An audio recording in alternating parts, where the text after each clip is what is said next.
Hey Bruins, this is going to be the recap from the Chesterfield game on October 14th, which it was a Saturday. Going to be focusing mainly on two aspects of the games to learn a little something today about the forecheck. We're going to talk about the forecheck and we're going to talk about our breakouts. Two things that we did some good things and we also did some things that needed some serious work. So, we will go ahead. But first, I just want to show you how establishing right off the face-off pressure, winning the face-off, and then starting pressure just sets the tone for the rest of the game. This opening face-off, we do just that. Just has nothing to do with what I'm going to be teaching today, but I just like watching it because it sets the tone. We start it off, and we start off in their end and get a bunch of scoring chances right off the bat. So let's look. Move it along, move it along. Here we go.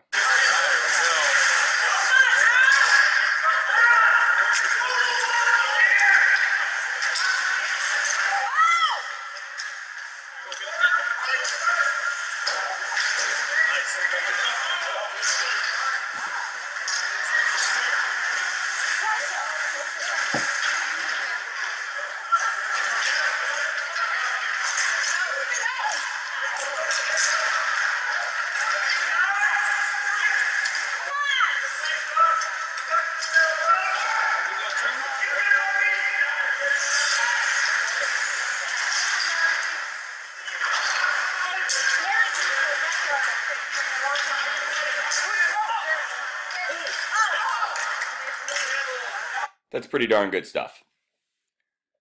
Winning the battle up here, I would have liked to have seen the initial dump in from Marty, but we won a lot of races there, won a battle, more than one, and then got a good shot on net.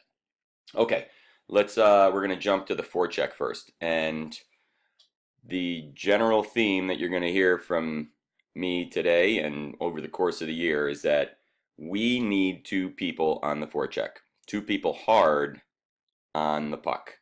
The You'll see this happen a lot today. Examples where if we have two people on the puck, we usually cause turnovers and get scoring chances. If we have one, all we're doing is basically allowing them to get an easy breakout. So we'll start off with a good one. The first good one, right here, it comes through.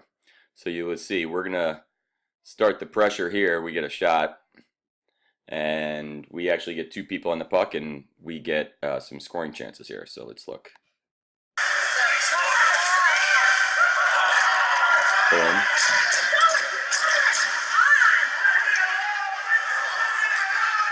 Working down low, that's good stuff. Two on the puck, that's also good stuff. This guy goes to get it. There we go, let's get the second guy. There he is.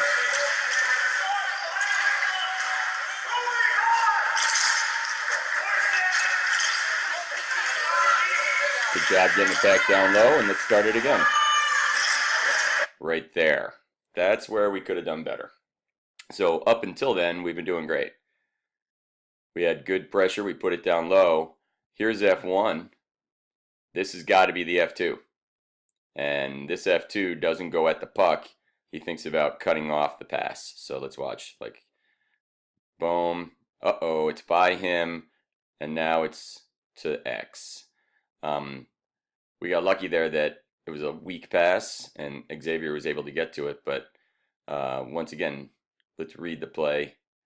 Back down. Down low. Let's keep watching. Where's our second guy? Need two on there. One puck, one guy in the puck, and now he's out and he's going to be breaking out. Okay, so that's the good and the bad right there. The next play, my note says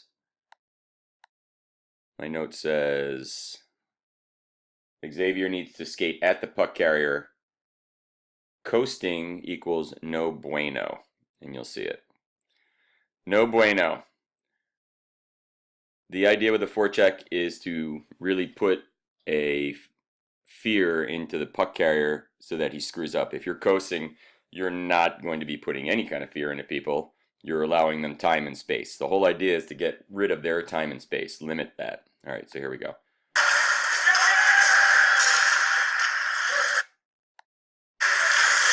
Boom. Boom. Let's look here. So that was, maybe it wasn't Xavier. No, it wasn't. It was Jack. So maybe it was back here. No. Okay, so we get it low. Kevin's got to go at the puck. Jack's got to go at the puck carrier. Kevin takes a line. You can see what he's doing here. He's thinking he's going to pass to this man, so he's going to him. When in fact, what I'd like to see is if he can read it and push him this way, Kevin just cuts him off. You can see Kevin makes this turn towards the puck carrier, but it's a little late. See, he's going straight at, he's trying to cut off the pass. Right there, he's got to go at him. Make him screw up, because what happens is he allows him to come through this lane, and he breaks out. Boop, I did it too late, and now he's through. Now he's through. Chip pass off the glass, and we're in bad shape. So that would be an example where we need two people, and you need to be going at the puck carrier. Forecheck's not about trying to steal passes and score goals on the breakaway. It happens so rarely.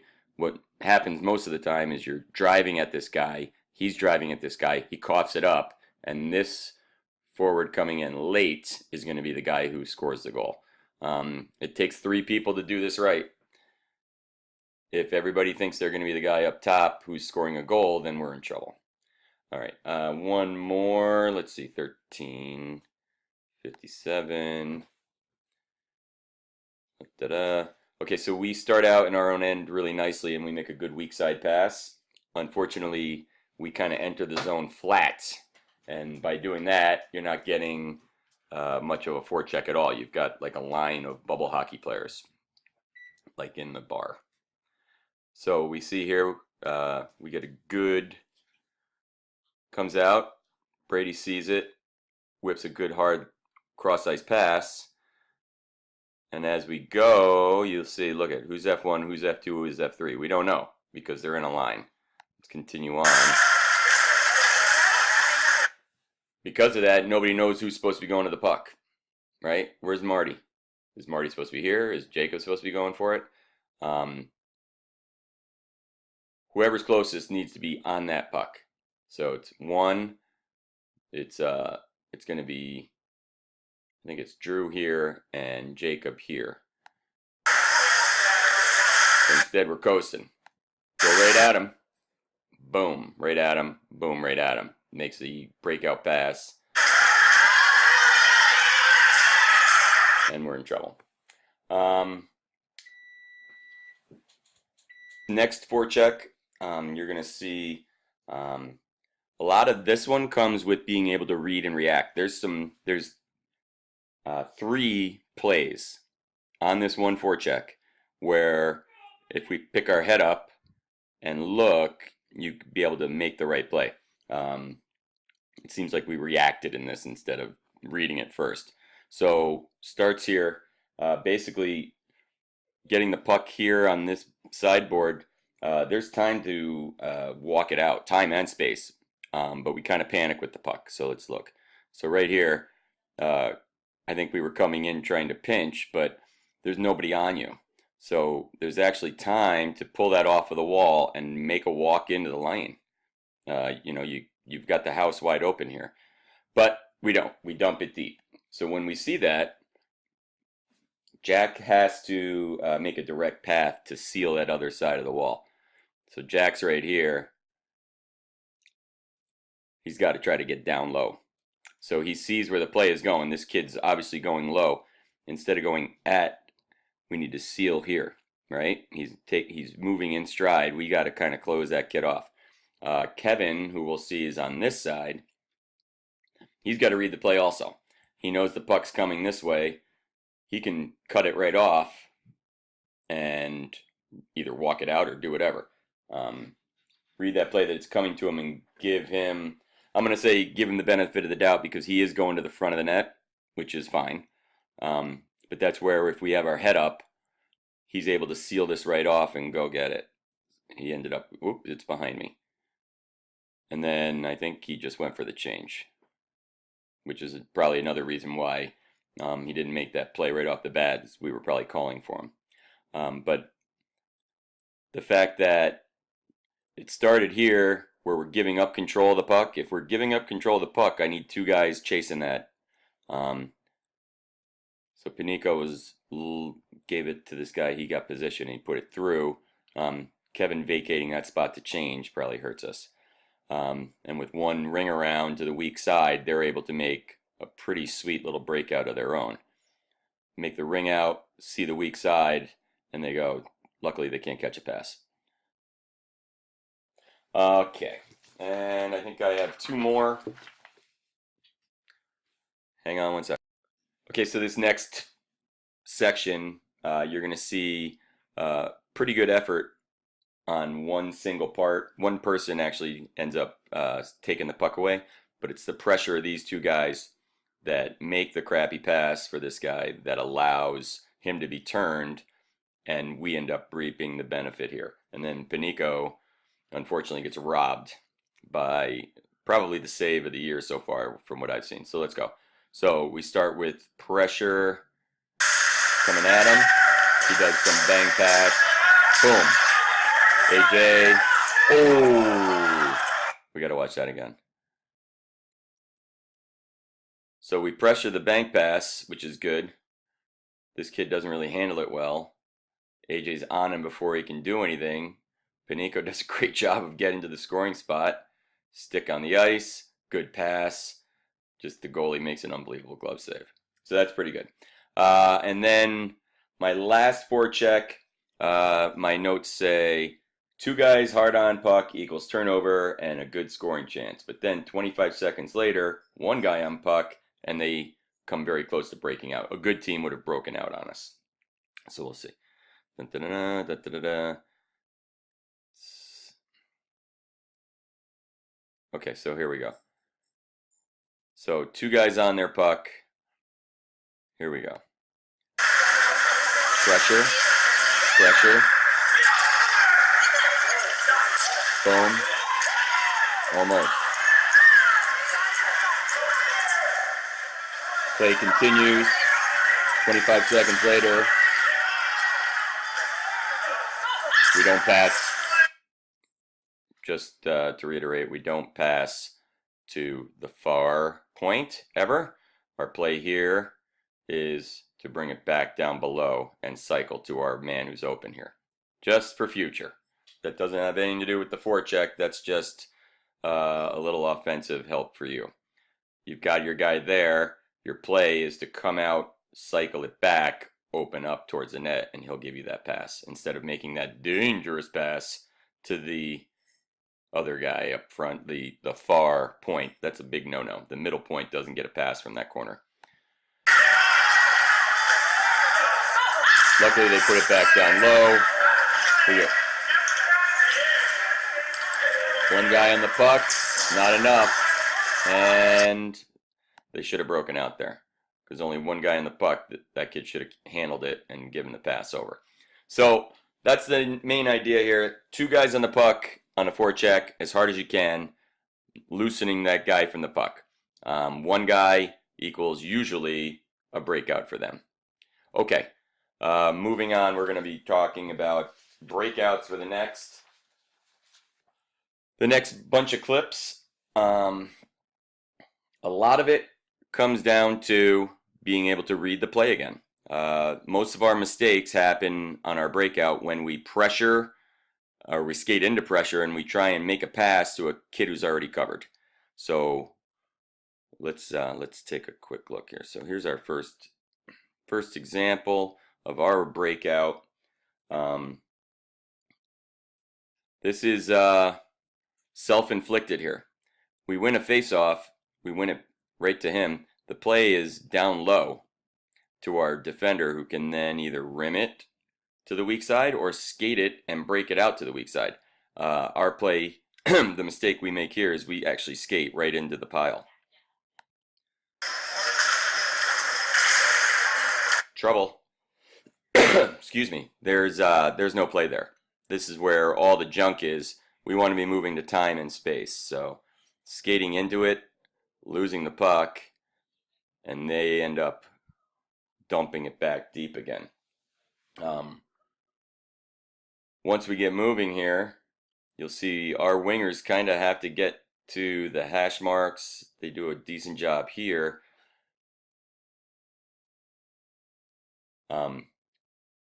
But again, if we make one touch pass right here to our center, we're off to the races. Instead, we try and stick handle out of there, and we lose it. So that's two mistakes on the same play, trying to do too much. Lose the puck, and then we got to do some weak side pass across our own zone, which isn't recommended either.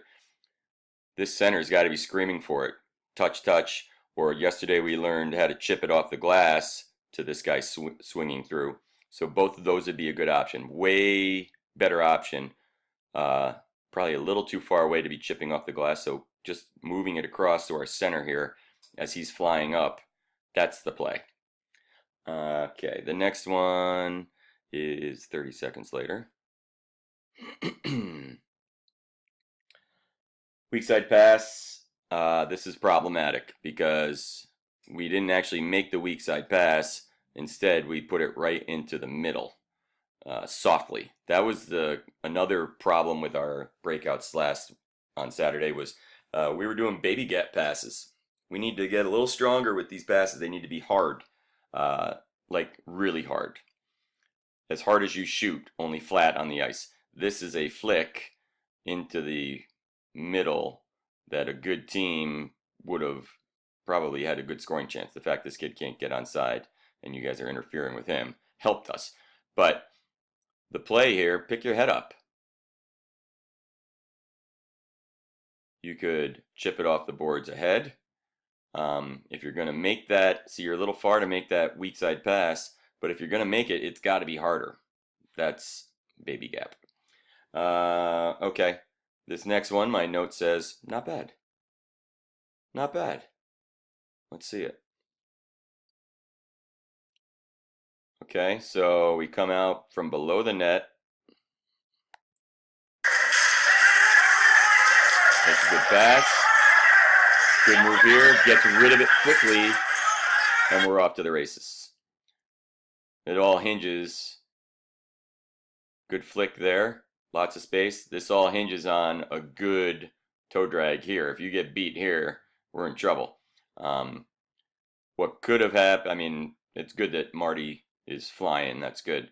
But the good toe drag here, he doesn't try and stick handle from here. He knew his move was going weak side. So this is just making a move to give yourself time and then making that weak side pass. Good stuff. Next one. Okay, here's another example of where we could have, instead of skating it out, putting it back to our D. Yep, off a face-off again. We have to lose that feeling that winning a face-off in our end equals us skating all the way out with the puck. When we win the face-off in our end, that's supposed to be the start of our breakout. And the D, more than likely, are starting this breakout. So we need to be pushing these pucks into the corner. Either put it back to the D, or when you get it here, do a hard rim around to our weak side winger. He'll pick that up. It's the same as like when a player comes down and misses the net. It's going to rim around and be a breakout pass for our team. So let's watch. So don't skate that out. Put it back to the D or do a hard rim around. Let's see. Right there. Yep. Not only that, we put it into this ref who can't skate, and that becomes pylon time. I think he may fall. Nope, that wasn't in this game. So, let's see. Boom. Pass right back. There's space for the D. This guy can go to his breakout, and then we're in good shape. Or this guy can go to his breakout. Flip. Trouble. Trouble. Trouble. Once again, a good team is going to score on that. Yet 1 minute later, we get an excellent scoring chance out of our breakout.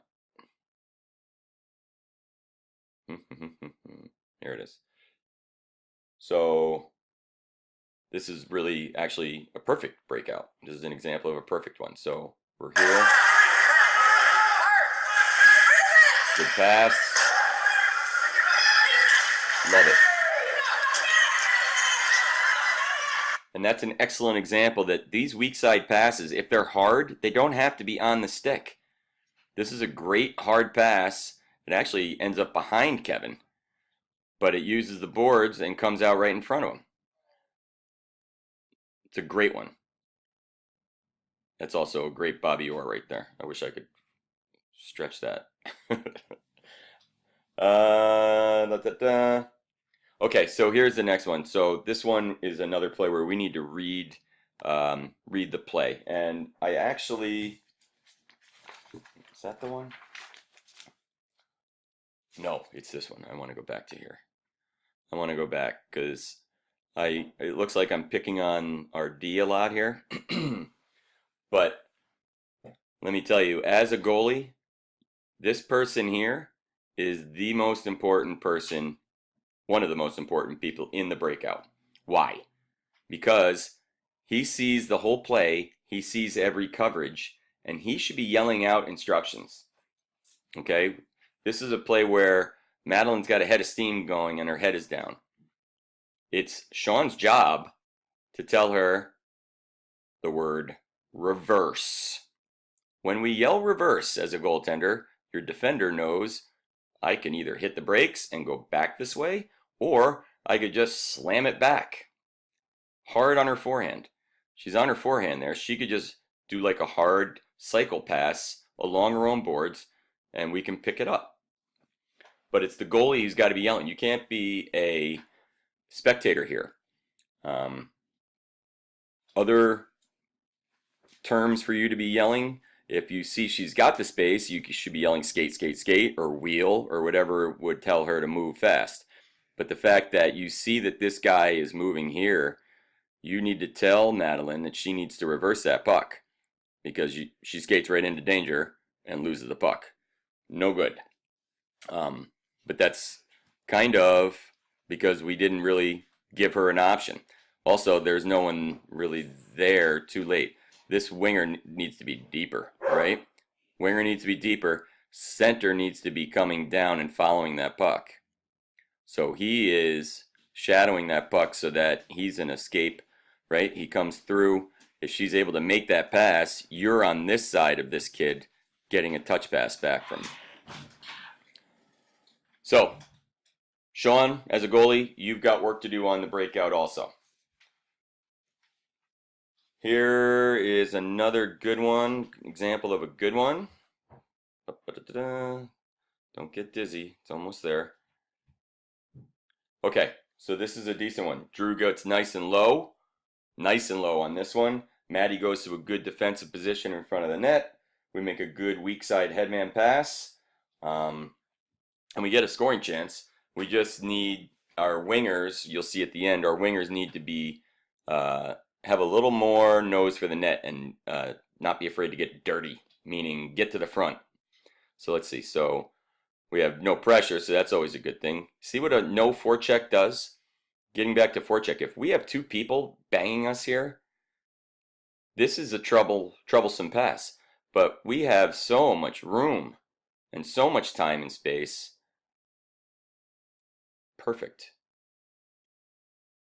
Drew's nice and low. I'd like him to actually stay there a little lower. He's leaving a little early, but gets the pass. Good weak side pass.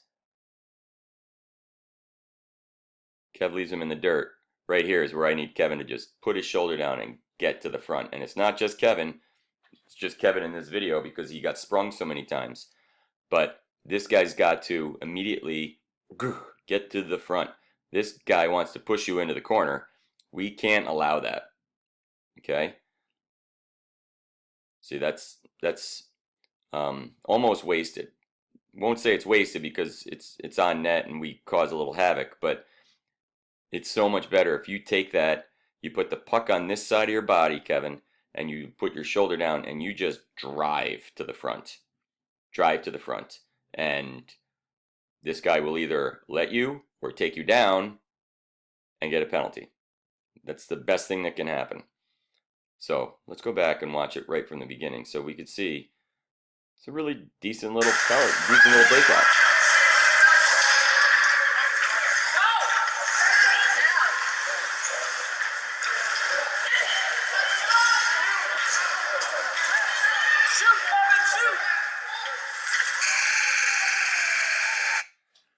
One other thing, realize that the puck was a little far. It's going to be tough for you to drive. If you got it here, it's an instant move. Still want to take a look and see if you can drive to that net. If he's blocking you off, then your next play, instead of shooting it from there, is to button hook back and see if you can get it that way or hit the trailer. Okay, and then let's do one last one where this is another one where we need to kind of read the pressure and avoid it. So the wings aren't at spots, so there's no options. We need to get into the correct D position. This is actually kind of a cluster.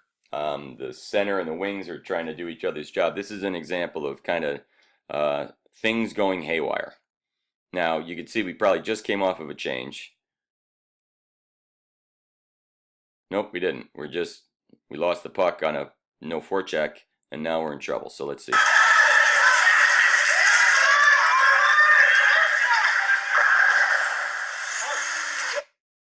Okay, so it all starts with skating into the pressure. Where is our pressure here? On this side. And you'll see we skate and try and thread this pass to a place that's probably not worth going to. Better move would be to hit the brakes and go this way. But he takes it, and then it's off to the races. This is kind of chaos here. Our center is Jack, I believe, on this play.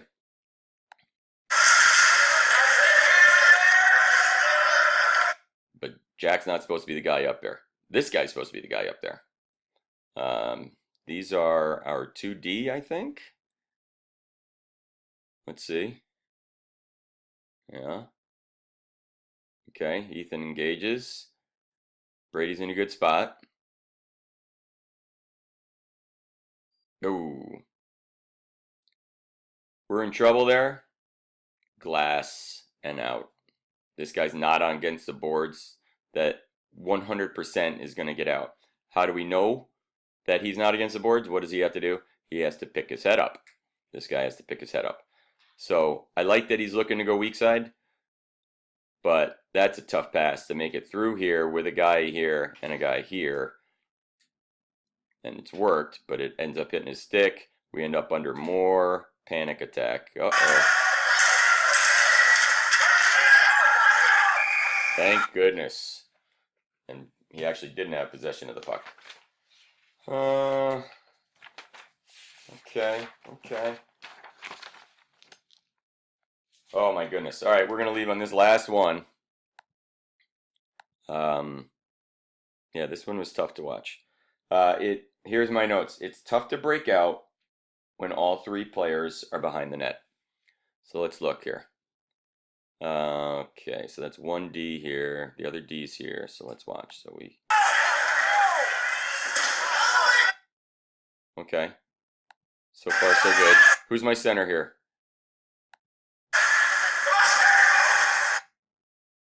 We don't know. Wow. Okay, so there's nothing good that's coming out of this play. We got 1, 2, 3. So all our D, I think this is a winger, center. Everybody's behind the net. If we for somehow get the puck, what's our only move here? It's a bad one. It's either skating it out or feeding their point. And we made a breakout pass to a person who's not there, to ourselves. Got a puck on. They had goal scoring chance. That was tough. I got to end on a good one. Reverse is open. Center needs to be. Okay. Last one. I promise this is the last one. So, okay. So I say, here we go with another play where the reverse is open for us. Okay? The reverse is open. Reverse is open right here to this guy. Our center needs to get much lower. We're not taking a turn at the hash marks. You need to almost go through the crease to be a support for this breakout. So as he goes, you're way too high. He's trying to make that pass to you, but you need to be here to make that pass. We see that there's 1, 2, 3, 4 guys on this right side. We could always curl it back and take it away from the pressure. Who's the one yelling that? Probably the D. When you see, or probably the goalie, when you see early on that the pressure's all on the right side and you see your defenseman is skating this way, you could be yelling for a reverse there. At least give him the idea of it. He may not do it, but at least give him the idea of it. But now we're skating into trouble. Trouble. Trouble. Rim to no one. That should have been a goal. Maddie, when you're in trouble here, you can just eat it. Instead of trying to go and make some pass, you don't know who's over there. As you're going to that puck, you need to be checking, where is your guy, where is the pressure. If you're in trouble there, just leave it. Put your feet around it, lay on it, stop the puck there. Rip it to this guy, he makes a pass. I think actually Sean may have made a nice little play there. And we were lucky to get away with no goal there. Right at the end of the period. Okay, so that was a win, by the way. So 2 games, 1 out of 3 for a weekend. That's not bad. Hopefully took something away from this one. I will see you at the rink. Bye, guys.